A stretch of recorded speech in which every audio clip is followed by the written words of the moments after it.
Hello and welcome back. I'm Annette Dubrouillet, and today I'm going to be reading Chapter 17 of The Secret Garden by Frances Hodgson Burnett. And Chapter 17 is entitled A Tantrum. I'm having a little bit of difficulty with my computer, so I had to switch over to the headset. I hope you'll be able to hear me okay. Chapter 17, A Tantrum. And this is talking about Mary. She had got up very early in the morning and had worked hard in the garden, and she was tired and sleepy. So as soon as Martha had brought her supper, she had eaten it, she was glad to go to bed. As she laid her head on the pillow, she murmured to herself, "I'll go out before breakfast and work with Dickon, and then afterward, I believe, I'll go see him." She thought it was the middle of the night when she was awakened by such dreadful sounds that she jumped out of bed in an instant. What was it? What was it? The next minute, she felt quite sure she knew. Doors were opened and shut, and there were hurrying feet in the corridor. Someone was crying and screaming at the same time, screaming and crying in a horrible way.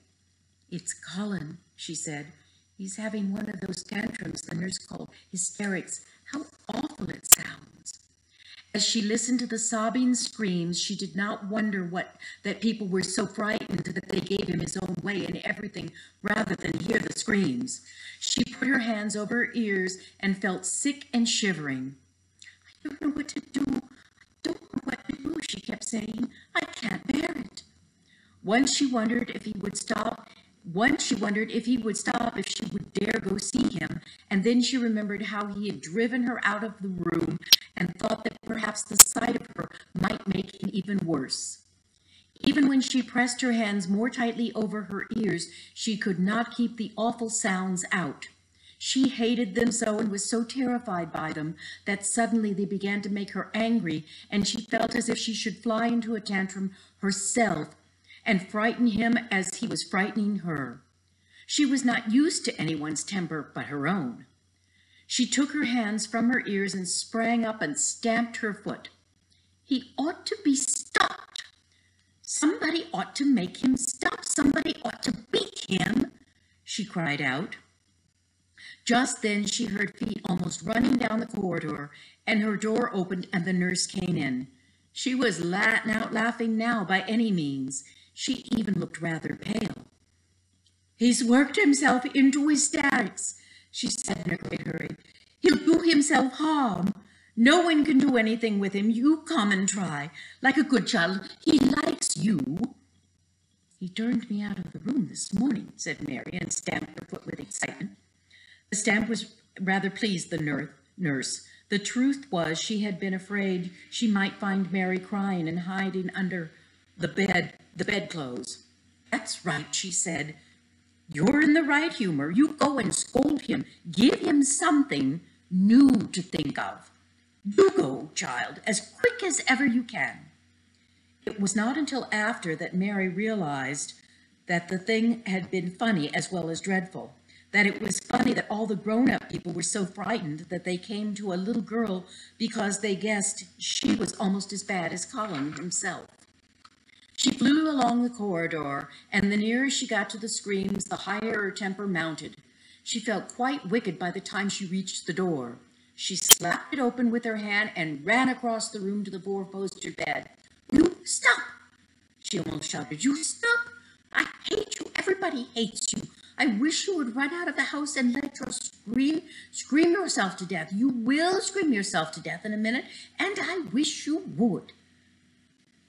A nice, sympathetic child could neither have thought nor said such things, but it just happened that the shock of hearing them was the best possible thing for this hysterical boy, whom no one had ever dared to restrain or contradict. He had been lying on his face, beating his pillow with his hands, and he actually almost jumped around. He turned so quickly at the sound of the furious little voice.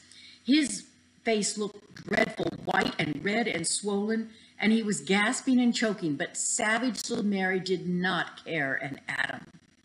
"If you scream another scream," she said, "I'll scream too, and I can scream louder than you.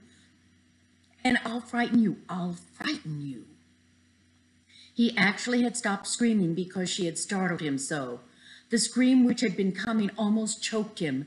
The tears were streaming down his face, and he shook all over. "I can't stop," he gasped and shouted. "I can't." "You can," shouted Mary. "Half that ails you is hysterics and tempers and just hysterics. And she stamped each time she said it. I feel the lump. I felt it," choked out Colin. "I knew I should. I shall have a hunch on my back and then I shall die." And he began to writhe again and turn his face and sobbed and wailed, but he didn't scream. "You didn't feel a lump," contradicted Mary fiercely. "If you did, it was only a hysterical lump. Hysterics make lumps. There's nothing the matter with your horrid back, nothing but hysterics. Turn over and let me look at it." She liked the word hysterics and felt somehow it had an effect on him. He was probably like herself, and he had never heard it before. "Nurse," she commanded, "come here and show me his back this minute." The nurse, Mrs. Medlock, and Martha had been standing huddled near the door, staring at her, their mouths half open. All three had gasped with fright more than once. The nurse came forward as if she were half afraid. Colin was heaving great breathless sobs. "Well, perhaps he won't let me." She hesitated in a low voice. Colin heard her, however, and he gasped out between two sobs, "Show her. She'll see then." It was a poor thin back to look at when it was bared. Every rib could be counted and every joint of the spine, though Mistress Mary did not count them as she bent over and examined them with solemn, savage little face. She looked so sour and old-fashioned that the nurse turned her head aside to hide the twitching of her mouth. There was just a minute of silence, for even Colin tried to hold his breath while Mary looked up and down his spine, up and down and up, as intently as if she had been the great doctor from London. "There's not a single lump." "There," she said at last. "There's not a lump as big as a pin, except backbone lumps, and you can only feel them because you're so thin. I've got backbone lumps myself, and they used to stick out as much as yours do, but I began to get fatter, and now I'm not fat enough yet to hide them. There's not a lump as big as a pin. If you ever say there is again, I shall laugh." No one but Colin himself knew what effect those crossly spoken childish words had on him. If he had ever had anyone talk to him about his secret terrors, if he had ever dared to let anyone ask himself questions, if he had just childish companions, and he had not lain on his back in the huge closed house, breathing an atmosphere of heavy with the fears of people who were the most of them ignorant and tired of him, he would have found out that most of his fright and illness was created by himself. But he had lain and thought of himself and his aches and weariness for hours and days and months and years, and now that angry, unsympathetic little girl insisted obstinately that he was not as ill as he thought he actually felt, and that she might be speaking the truth. "I didn't know," ventured the nurse, "that he thought he had a lump on his spine. His back is weak because he won't try to sit up. I could have told him there was no lump there." Colin gulped and turned his face a little to look at her. Could you?" he said pathetically. "Yes, sir." "There," said Mary, and she gulped too. Colin turned on his face again, and but for his long-drawn, broken breaths, which were the dying down of his storming of sobs, he lay still for a minute. Though great tears streamed down his face and wet the pillow, actually the tears meant that a curious great relief had come to him. Presently he turned and looked at the nurse again, and strangely enough, he was not like a Rajah at all as he spoke to her. Do you think I could live to grow up?" he said. The nurse was neither clever nor soft-hearted, but she could repeat some of the London doctor's words. "You probably will, if you will do what you are told to do, and not give way to your temper, and stay out in a great deal of fresh air." Colin's tantrum had passed, and he was weak and worn out with the crying, and this perhaps made him feel gentle. He put out his hand a little towards Mary, and I am glad to say that, her own tantrum having passed, she was softened too and met him halfway with her hand, so that it was sort of a making up. I'll go out with you, Mary, he said. I shan't hate fresh air if we can find... He remembered just in time to stop saying himself from saying, if we can find the secret garden. And he ended, I should like to go out with you, if you and Dickon will come and push my chair. I do so want to see Dickon, and the fox, and the crow. The nurse remade the tumbled bed and shook and straightened the pillows. Then she made Colin a cup of beef tea and gave a cup to Mary, who really was very glad to get it after her excitement. Mrs. Medlock and Martha gladly slipped away, and after everything was neat and calm, in order, the nurse looked as if she would gladly slip away also. She was a healthy young woman who resented being robbed of her sleep, and she yawned quite openly as she looked at Mary, who had pushed the big footstool close to the four-posted bed and was holding Colin's hand. You must go back and get your sleep out, she said. He'll drop off after a while. If he's not too upset, then I'll lie down myself in the next room. Would you like me to sing you that song I learned from my ayah? Mary whispered to Colin. His hand pulled hers gently, and he turned his tired eyes upon her. Oh, yes, he answered. It's such a soft song. I shall go to sleep in a minute. I will put him to sleep, Mary said with a yawn to the yawning nurse. You can go if you like. Well, said the nurse with such an attempt at reluctance, if he doesn't go to sleep in half an hour, you must call me.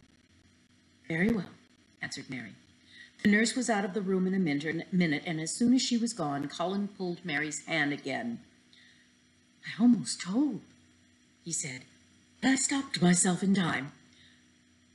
I won't talk, and I'll go to sleep, but you said you had a lot of nice things to tell me. Have you? Do you think you have found anything out about the way into the secret garden? Mary looked at his poor little tired face and swollen eyes, and her heart relented. Yes, she said. I think I have, and if you go to sleep, I will tell you tomorrow. His hand quite trembled. Oh, Mary, he said. Oh, Mary, if I could get into it, I think I should live to grow up. Do you suppose that instead of singing the ayah song, you could just tell me softly, as you did that first day, what you imagine it looked like inside? I'm sure it will make me go to sleep. Yes, answered Mary. Shut your eyes. He closed his eyes and laid quite still, and she held his hand and began to speak very lowly and in a very low voice. I think it has been left alone so long that it has all grown into a lovely tangle. I think the roses have climbed and climbed and climbed until they hang from the branches and walls and creep over the ground, almost like a strange gray mist. And some of them have died, but many are alive, and when the summer comes, there will be curtains and fountains of roses. I think the ground is full of daffodils and snowdrops and lilies and iris working their way out of the dark.